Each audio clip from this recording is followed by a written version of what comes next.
Hey guys, কী করছো তোমরা? আমি একটু স্নান টান করে আসলাম, বসে আছি।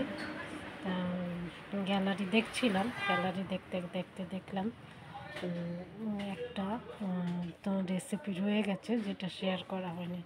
অবশ্যই সেটা শীতকালে বানিয়েছিলাম, বাই মিস্টেক সেটা পোস্ট করা হয়নি। সেটাই তোমাদের সাথে শেয়ার করছি। সেটা কাতল মাছের রসা। চলো দেখি। দেখো, প্রথমে মাছগুলো পরিষ্কার করে ধুয়ে নিয়েছি। দেখো, একদম ভালো করে ধুয়ে নিয়েছি, আঁশ যাতে না থাকে। তারপরে লবণ হলুদ মাখিয়ে নিলাম।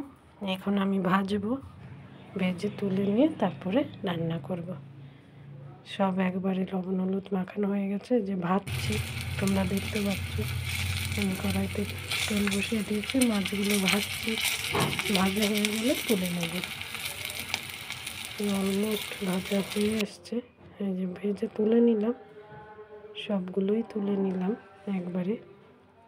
দেখো কতগুলো একবারে ভেজে নিয়েছি। দেখো, কড়াইতে তেল দিয়ে দিয়েছি, তেজপাতা আর গরম মশলা ফোড়ন দিয়ে আমি আলুটা ভেজে নিচ্ছি। অনেকে কী করে, আলু ভেজে আগে তুলে রাখে, আমি একবারে করে দিই। এখন সবাই শর্টকাট রান্না করি, টেস্টে কিছু হেরফের হয় না।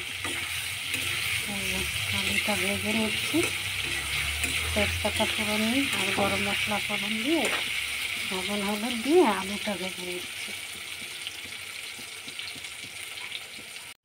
এই দেখো, আলু অলমোস্ট ভাজা হয়ে গেছে, অনেকটাই লাল লাল হয়েছে।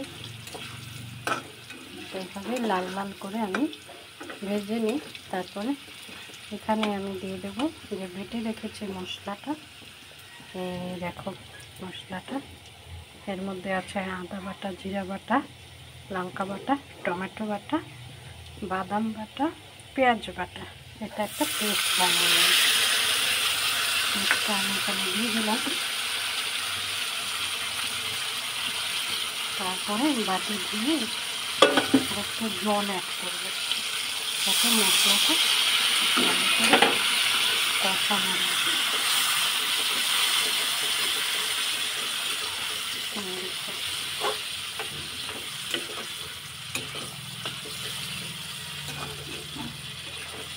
আর ওদিকে মাছটা তোমাদের আগে দেখিয়েছি, আগে ভেজে রেখেছি মাছ।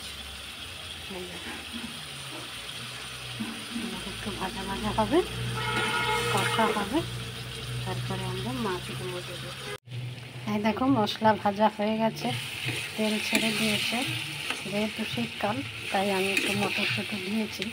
এটা অপশনাল, না দিলেও চলে। সবসময় তো সব মটরশুঁটি পাওয়া যায় না, তো এখন আছে বলে দিলাম একটু। কষা হয়ে গেছে, এখন ঝোল দিয়ে দেবো, সঙ্গে থাকো। ঝোল ফুটে উঠেছে, এখন আমি ভেজে রাখা মাছগুলো এর মধ্যে এক এক করে দিয়ে দেবো। যে যেরকম ঝোল পছন্দ করে সেরকম খাবে। আমি আজকে আমার রান্না কমপ্লিট, দেখো নামিয়ে নিলাম। Thanks for watching.